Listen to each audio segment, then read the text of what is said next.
Sur fond de musique de bohème, voici donc les premiers pas de la toute nouvelle Renault Safran.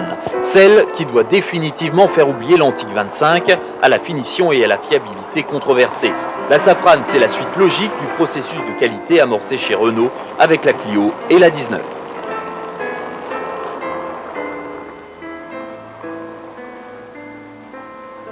Côté look, la Safran ne donne pas l'impression d'une grosse voiture et se démarque des carrosseries 3 volumes style 605, BMW ou Audi. La ligne gagne en finesse et perd un peu en personnalité. La Safran reprend en fait le concept bicorps de la 25 qui confère d'après les études de Renault convivialité et modernisme à la voiture. Énorme chamboulement à l'intérieur où les progrès sont importants. Bravo la finition avec des matériaux de bonne qualité.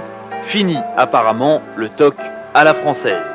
Les équipements aussi sont à la hauteur, réglages divers, amortissement sport, correcteur d'assiette pour escalader un trottoir, régulateur de vitesse, air conditionné, siège avant et arrière électrique, prise casque audio, rien à dire, c'est bien joué.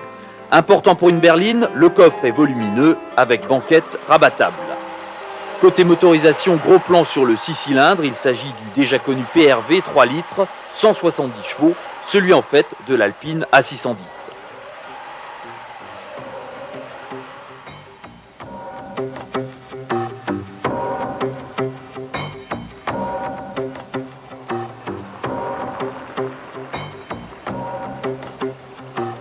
Principale qualité sur la route, la suspension. Celle-ci est pilotée avec amortissement variable et correcteur d'assiette.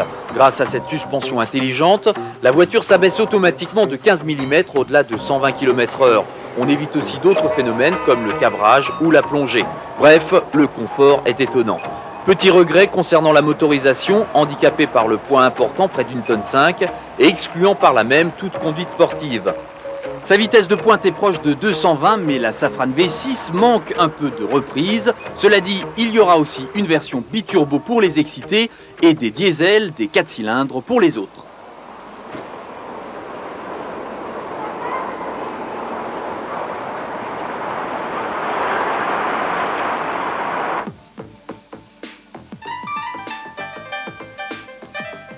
Et voici la cerise sur le gâteau, la version biturbo attendue pour la fin de l'année avec la Baccara.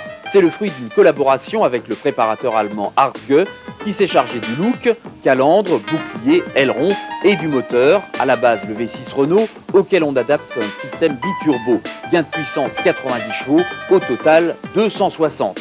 Vitesse maxi limitée à 250 km/h, 7 secondes de 0 à 100 et des routes de 17 pouces. Bref, du super haut de gamme à l'allemande. Bien sûr, on est impatient comme vous de l'essayer et en attendant, voici les premières images de la bête en mouvement.